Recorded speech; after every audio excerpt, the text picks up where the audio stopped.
Salut! Salut tout le monde et bienvenue dans cette nouvelle vidéo.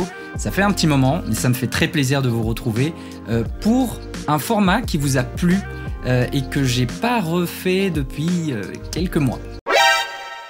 Ouais. Le format en question s'appelle Deep Dive et le nouvel épisode commence maintenant.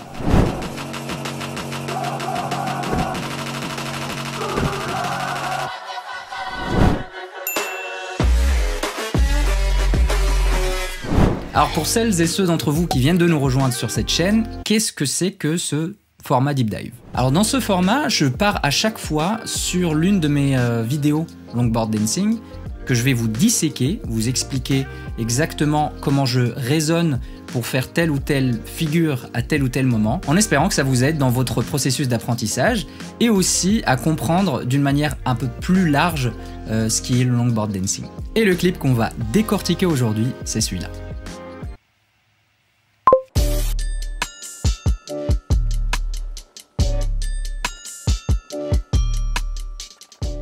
Donc là, ce qui s'est passé, c'est que j'ai commencé par un premier carve vers ma droite, en poussant sur l'extrémité de la planche ici, avec les doigts de pied. Après, je remets mon pied gauche sur l'extrémité gauche de la planche, histoire que ça recarve vers la gauche.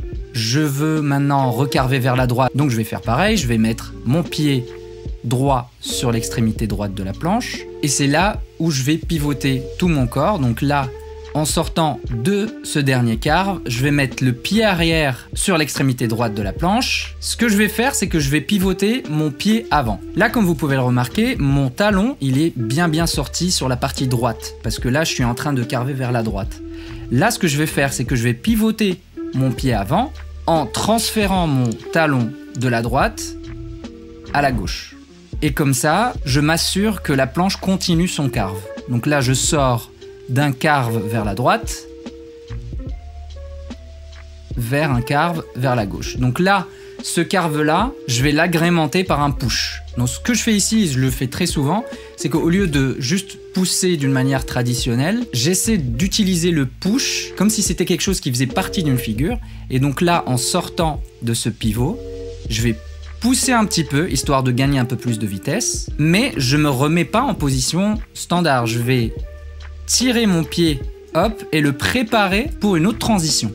Là, j'ai recarvé vers la gauche, je pivote, je pousse, et ici, je vais remettre mon pied et le préparer pour la transition. Donc la transition en question, c'est que je vais enlever mon pied avant et je vais refaire en fait un deuxième push pour gagner de la vitesse, sauf que je vais utiliser une transition pour pousser vers l'avant et gagner de la vitesse. Et donc cette transition-là, alors je vous avoue que je ne pense pas qu'il y ait un nom à cette transition-là, mais ça ressemble vachement à un look back. Alors pour celles et ceux d'entre vous qui ne savent pas ce que c'est qu'un look back, vous pouvez aller regarder là, sur cette fiche. Cliquez sur cette fiche et vous allez tomber sur la vidéo où j'explique plusieurs transitions, dont le look back. Donc là, ce qui se passe, c'est que je vais pousser avec le pied arrière et regardez mon pied avant. Il va pousser la planche vers l'avant. C'est comme si j'allais me débarrasser de la planche, mais je la bloque avec mon talon et je la retire vers moi. Donc je récapitule. Une fois que je fais le premier push, je remets le pied derrière, je retire le pied avant, je pousse avec, et en même temps avec l'autre pied, je vais garder le contrôle de la planche avec mon talon, je vais la pousser, et puis je vais la retirer vers moi et réatterrir dessus. Maintenant, la suite. Qu'est-ce qui se passe après? C'est que je vais pas réatterrir sur la planche sur une position standard, mais en pied croisé. Donc là, je pousse, puis je tire la planche vers moi. Je remets ce pied-là sur la planche en croisant les pieds, mais je ne le remets pas sur l'extrémité droite de la planche. Je vais le remettre sur l'autre extrémité, histoire de garder justement ce carve. Donc là, je remets le pied, comme vous voyez sur l'autre extrémité. Toujours, je laisse un petit peu de talon à l'extérieur, histoire de bien pousser sur l'extrémité pour que la planche puisse carver vers la direction que je veux. Maintenant, je vais enchaîner avec une figure qui est le big spin. Là, pour réaliser le big spin, et d'ailleurs pour beaucoup d'autres figures, il faut toujours séparer le haut du bas. Si vous regardez mes épaules, j'ai commencé déjà par balancer mes épaules vers la gauche, parce que c'est là où je vais balancer mon spin. Putain. Donc c'est là où je vais balancer mon big spin. Une fois que j'ai balancé mes épaules, là je vais mettre toute ma tension sur la jambe avant. Et je vais tirer la planche avec le pied avant et je vais pousser légèrement avec le pied arrière. Donc n'oubliez pas que le corps doit se déplacer, comme vous pouvez le voir, regardez mes pieds, la position de mes pieds par rapport aussi à la ligne ici sur le sol. Donc là le corps il est un petit peu vers la ligne gauche et quand je fais le big spin, regardez où j'atterris, sur l'autre ligne. Donc n'oubliez pas quand vous faites le big spin, vous ne sautez pas sur place, vous allez sauter vers la planche, donc vous allez vous déplacer un petit peu. Là, je vais sauter sur le pied avant. Regardez, c'est sur le pied avant que je donne cette impulsion-là. Je me décale un petit peu sur la gauche. Et là, j'atterris naturellement sur la planche. Et donc, pour finir, je vais enchaîner sur une dernière figure qui est le 540 Tiger Claw.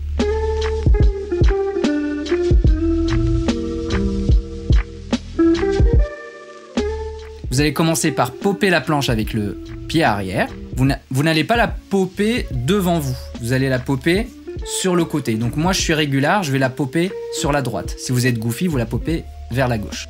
Je pousse sur mon pied arrière, la planche, elle décolle. Maintenant, très important, c'est le pied arrière qui va toucher le sol en premier. Donc c'est le pied avec lequel vous avez popé la planche qui va toucher le sol en premier. Regardez, ça se fait simultanément. Je poppe la planche.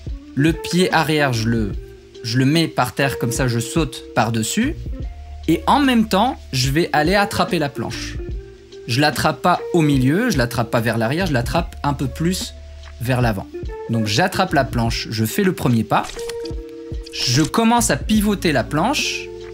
Là, je vais mettre le deuxième pas. Et en mettant le deuxième pas, c'est là où je vais tirer vers moi. Là, vous allez mettre beaucoup de tension au niveau du poignet pour tirer vers vous. Au moment où je pousse pour ressauter sur la planche, c'est là où je vais tirer avec le poignet, je vais tirer la planche vers moi et la pivoter. Là, elle fait son pivot, elle fait sa life.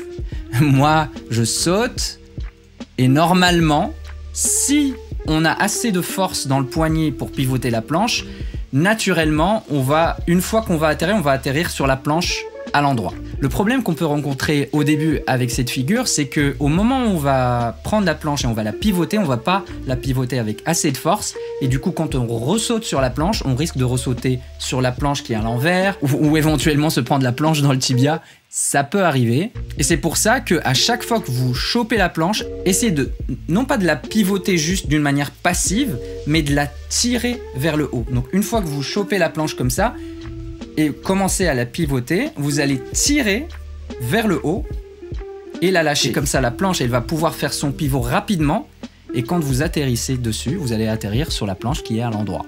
Ce qui est accessoirement pratique. Je vais vous remettre la vidéo, comme ça vous allez pouvoir voir toute l'action au ralenti.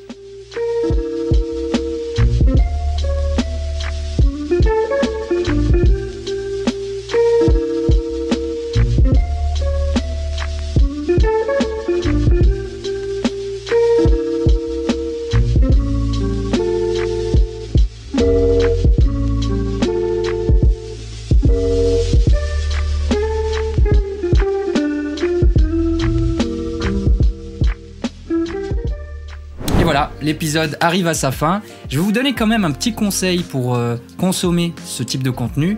Prenez votre planche, prenez votre téléphone, vos écouteurs, allez sur le spot pour rider, mettez cette vidéo et écoutez les explications que je vous donne et essayez de les reproduire à chaud. Comme ça ira beaucoup plus vite. En tout cas, n'hésitez pas à me faire un retour en commentaire, me dire si cette vidéo vous a été utile. Et n'oubliez pas aussi de mettre un petit pouce bleu parce que ça aide beaucoup le contenu à être vu par encore plus de personnes. Abonnez-vous à la chaîne, n'oubliez pas. Et moi, je vous dis à très vite pour une nouvelle vidéo. Ridez bien, à plus.